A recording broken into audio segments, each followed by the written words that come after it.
Hello everybody and welcome back to another episode of the Yes She Can project. I'm delighted today to be joined by the gorgeous Nicole. Hello Nicole. Thank you very much. I don't know about gorgeous, but I'm here anyway. Thank you very much for having me. No problem. Thank you for coming on. So for anybody who doesn't know you, would you like to introduce yourself and tell us a little bit about what you do, please? So my name is Nicole Higgins and my background is in buying and product development. So for the last 18 years, I've worked for companies like Primark, Marks and Spencer's, Debenhams, Georgia Asda across multiple product categories like lingerie, health and beauty, and loved product, loved buying and developing product, but wanted something else that was more for me. And I also found that there's so many. I was kind of that person that people would come and bounce ideas off or ask advice from. And kind of in about 2018, I thought, you know what, I don't really want to continue working in a 9-to-5 position. So I was looking at different avenues, and the idea of the buy and retail coach came about. So what I do now is I still work on corporate projects, but I help mainly female entrepreneurs start and scale their product business. So whether that is if they have an idea and they don't know where to start or what to do with it, or they might already be in business but they're a bit stuck, and some people that are listening may know that kind of feeling where you can't see the wood for the trees because you're so focused in your business, you can't see what the next steps are. So I help them do that. Anybody that's working on a product business, that's the kind of thing that I do. Oh, brilliant. With you saying that you've worked with some massive brands, how scary was it to kind of take a step back from that and decide to set up on your own? Well, I did it gradually. I mean, I started thinking about it, like I said, probably in 2018. Then in 2019, I set up the business, but I was working, it was alongside my corporate job. Okay. So it wasn't a cold stop-start, so I continued doing it alongside my corporate job. Then in 2020, the pandemic hit, and I was like, right, okay, I can't grow the buy and retail coach and still do the corporate side of things. So, and homeschool. So that was the worst. That was the thing that was the worst. So I continued working with the clients that I had on the buy and retail coach, but didn't actively go after new business or grow that side of the business. I worked on the corporate job and the homeschooling. Then October 2020 came, and I decided to focus then fully on the buy and retail coach. I still do corporate projects, so I still do things in the corporate world, but I wanted to focus mainly on the buy and retail coach then. So it was a gradual. So rather than, I think you feel fear with anything really, but I think you have to think about, what do you actually want? Where do you want to get to? It's that, what you want to be, do, and have. And working a 9-to-5 position for someone corporate for a corporate business for the rest of my career wasn't what I wanted to do. How would you say, like, what would you say is the biggest lesson that you've taken from working with the big brands in order to incorporate it into your buy and retail coach? I think that you need to obviously act on your own ideas, keep moving forward, do your research for your product idea. Know who your customer is and talk to them and give them, bring them on the journey. I've worked for businesses and one particular business who didn't do that, and they didn't talk to their customer. They really wanted to, they had a new customer in their head they wanted to go after. Yeah. But then forgot about their existing customer and didn't really engage them or bring them on the journey. Okay. And sales reflected that then, because their existing customers like, well, what do you do? We don't want to dress younger, we don't want to dress like that. So and they vote with their pockets, and they don't they don't buy. So I think it's really important to know who your customer is, talk to them, bring them on the journey, and do, like I said, do your research, know your customer. Don't be afraid to act. You can don't spend too much time doing research and then not moving forward. Do anything with it. Yeah. What would you say, like for an independent business like mine, it often feels so like monumentally difficult to be dealing with massive brands, obviously like you do on a day-to-day basis. what would you say to me as a business owner, that if I had the dreams to obviously want to work with them? Because it's great, really, isn't it, having you as almost like the middleman or the middlewoman, however you want to say it.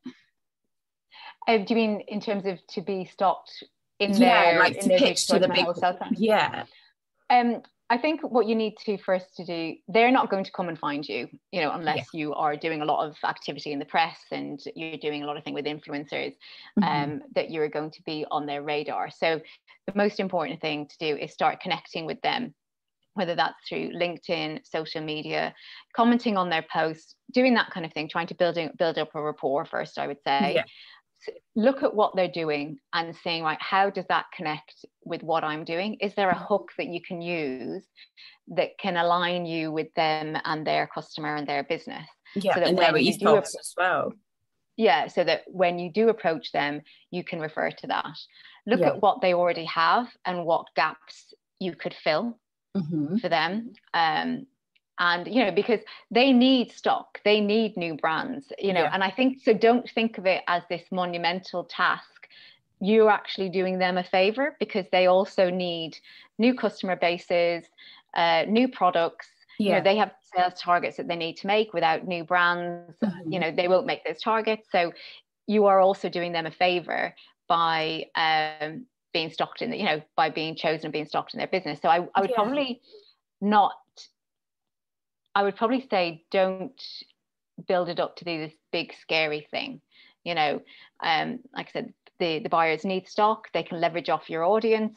They need new brands. And I think as well, particularly in bricks and mortar store now, and you see John Lewis doing a lot of collaborations with the Great British Pop-Up, and they've lots of concessions and pop-ups in those stores.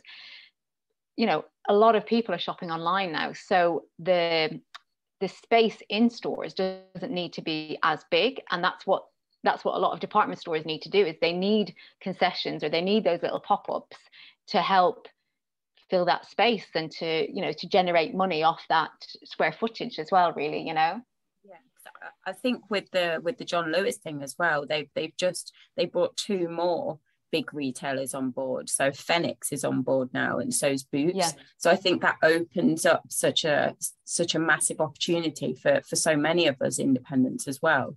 So as a buyer yourself, with you saying, comment on their post, connect with them on LinkedIn and stuff, as a buyer, would you take notice of independent brands like mine if I was doing all of those things, or does it have to kind of go higher up?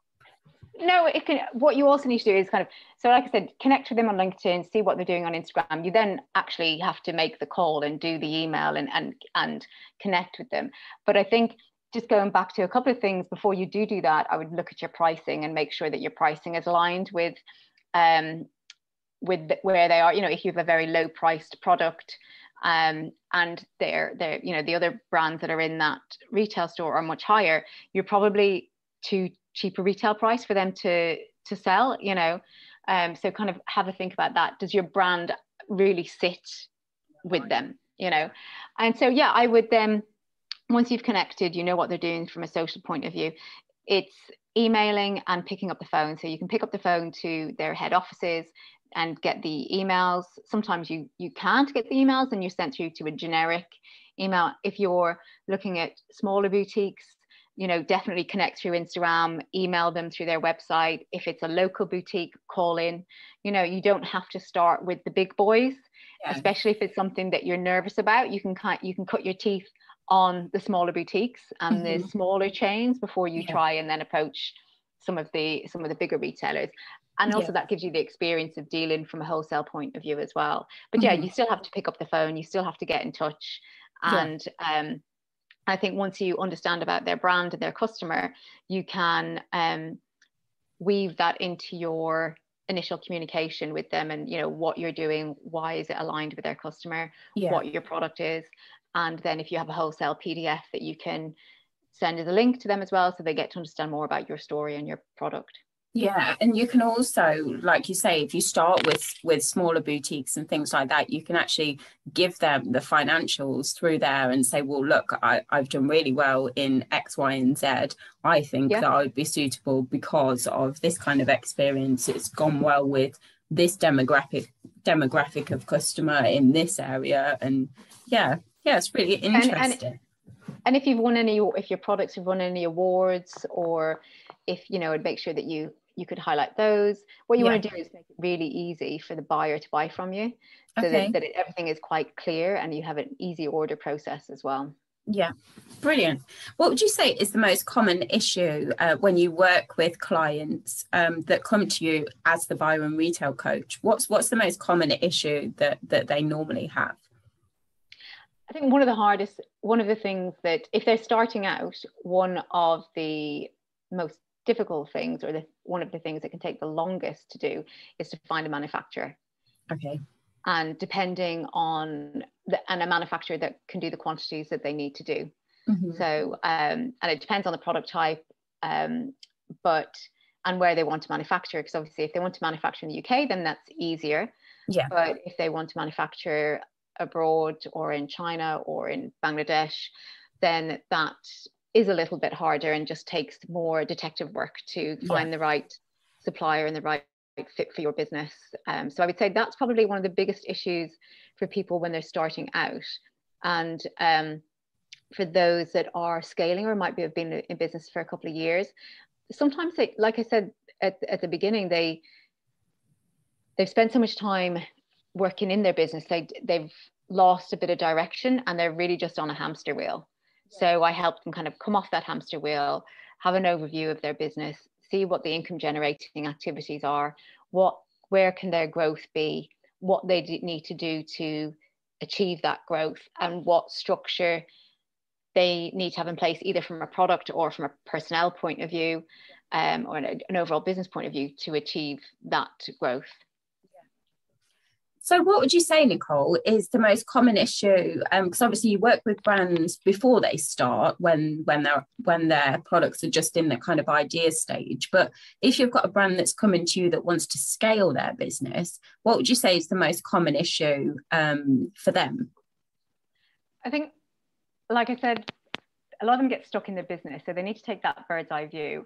But some of the issues that they can face are cash flow, staffing, and delegating some of that control as well. So looking at what are the tasks that they actually really need to do, and what can they delegate to somebody else. So like, when is the right time to bring on a team member, you know, and is that team member hired, or are they contract, you know, are they freelance? And looking at those, you know, and from a product point of view, some people can get very attached to products, or would rely on history quite a lot, rather than actually saying, right, what do we try that's new? So they may not try new products in time enough, so that then the existing products, the sales have really started to slow, but they then don't have newness to take that gap from a sales point of view.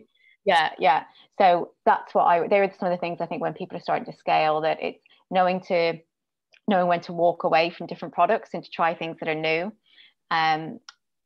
Make sure that they've got their cash flow sorted so that they can scale, and looking at the staffing and delegating side, because, you know, as you grow, you're going to need more people to help you do that, and to look after more of the admin side, or potentially the social side, or whatever it might be. It's difficult though, isn't it? You know, when you're an independent business, especially if you just work mostly by yourself, or it's just you and your family, it's difficult to kind of let go of the reins a bit, isn't it? You know, especially as your business is your baby at the end of the day, it's hard to relinquish some of that control to other people. But like you say, if you're wanting to scale, that's kind of what you have to do. Yeah, because then what's the alternative? You just get burnt out, and then you're out of your business for a couple of weeks, you know, or you're ill or something like that. So you know, you need to have those things in place if you're growing, that it can survive without you. You know, that doesn't need to happen straight away, but that it can keep, you know, that it can function, and people know what they're doing and what they need to do, and that everyone is aware of what the business goals are and what the targets are. Absolutely. I think that's exactly why you are needed in people's businesses, because like you say, you can take the step back, from people that are in their business to look at their business instead for them. Yeah.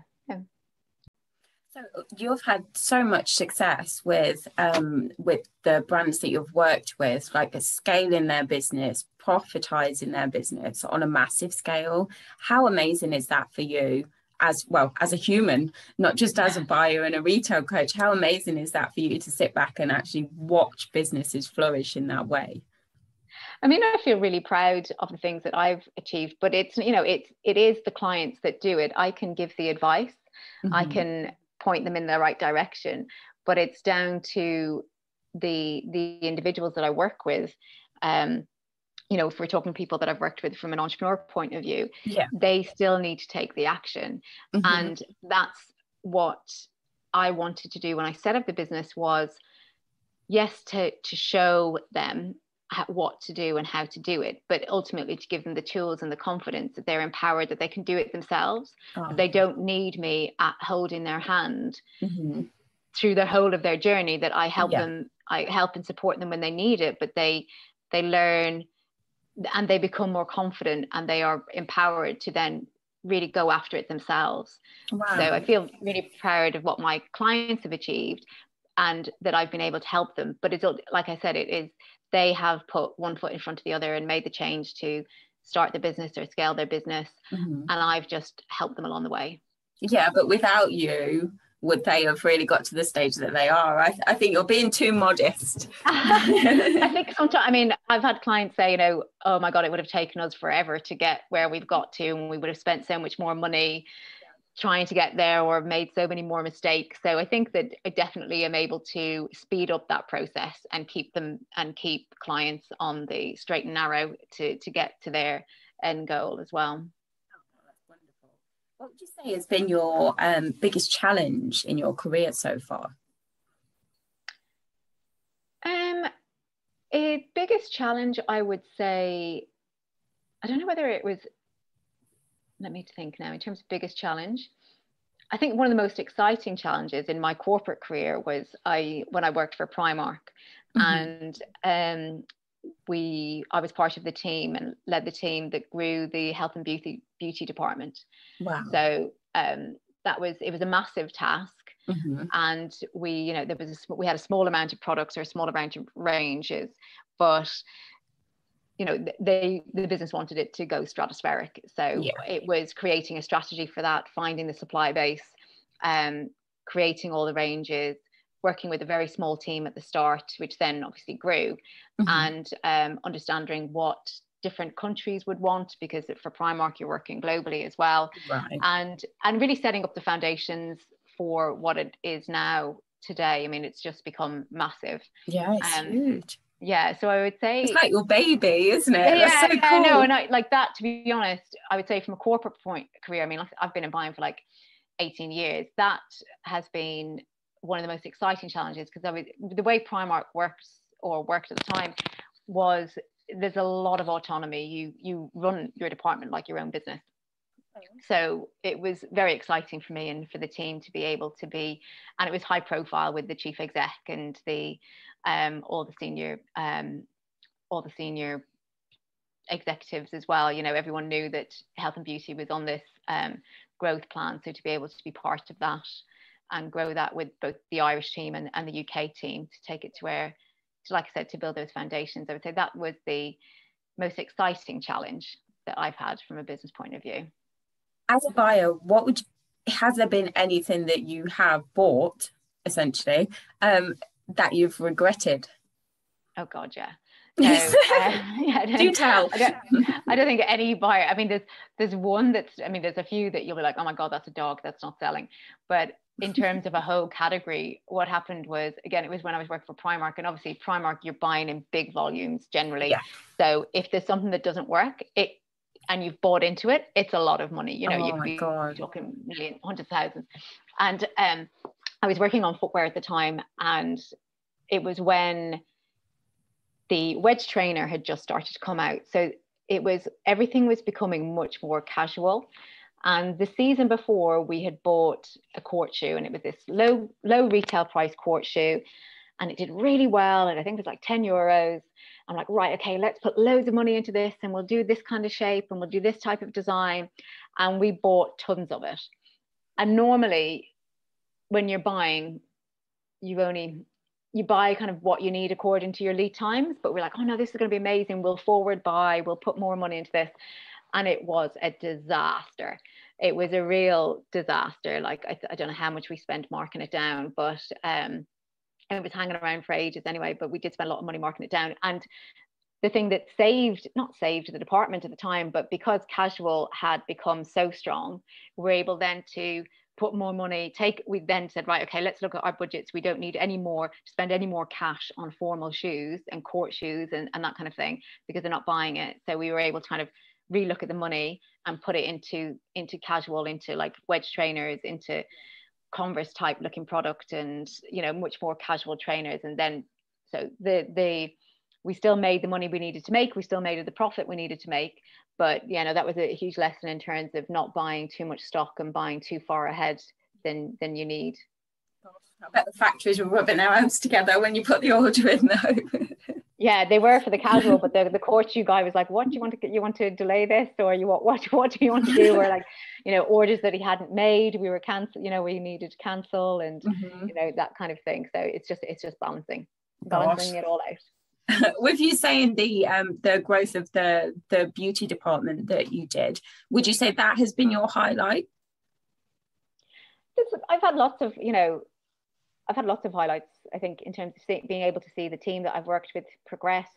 When I was in Georgia Asda and doing lingerie and created a 3-year plan for them, and adding a lot more product types, and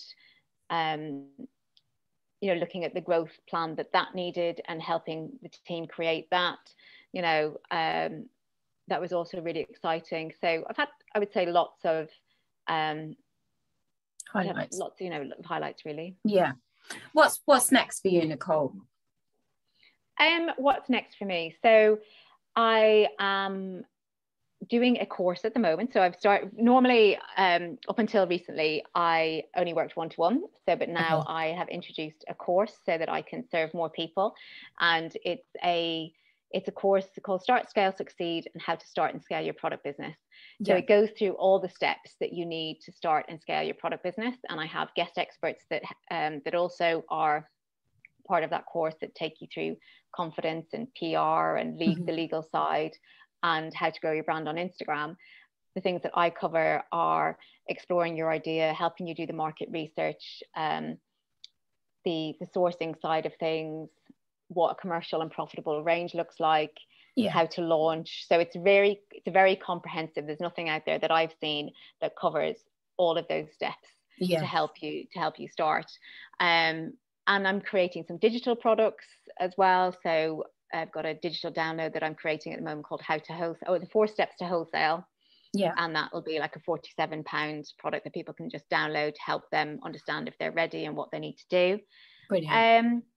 And I'll continue doing some corporate projects as well. And I have something exciting coming up with TV, but it's not fully confirmed. I've not got the final dates yet, but it's just, I'm helping out with something there. Oh, you heard it here first, people. Yeah. So lots of kind of irons in the fire, and just, exploring different things. It's still, for me, it's, although I've been doing buying for a long time, working for myself is still quite new. So it's kind of seeing what works and doing more of that. Brilliant. What are your goals for the future? My goals for the future: to help as many women as I can create the life that they want to create, and help them live their life with purpose and do what they want to do in their life. If you have an idea, if you want to start a product business, you want to leave your 9 to 5 and you've had this burning idea, you should explore it, because you don't want to be 75 and regret that you never did it. Yeah, absolutely. And finally, where can people find you? So they can find me on Instagram. That's probably the social channel I'm most active on, which is at the Buy and Retail Coach. They can find me on my website, www.thebuyandretailcoach.com. And I'm just about to it will be launched probably after this. When is this podcast going to go out, Michelle? In the next week or so, or whenever you need it to. Okay. So I'm also going to be creating a Facebook group that will be called the Product Hub, and that will be a place for all product businesses. That it's a free group that are starting or scaling, and they just need a network. They just need a community that they can say, does anyone know what's happening with DHL? Can anyone recommend a packaging person? Does anyone know a supplier that can do X, Y, Z? What's your best email marketing platform? What's, just a place that you can ask those questions. You can ask advice. You can say, I'm changing my branding. What do you think? Number one or number two? That's a place for people to just bounce off and ask those ideas. I'm in. First member. Great. Right, Nicole, it's been absolutely wonderful to talk to you, and thank you so much for coming on. And everybody, go ahead and check her out. Thank you very much. Thank you. Bye.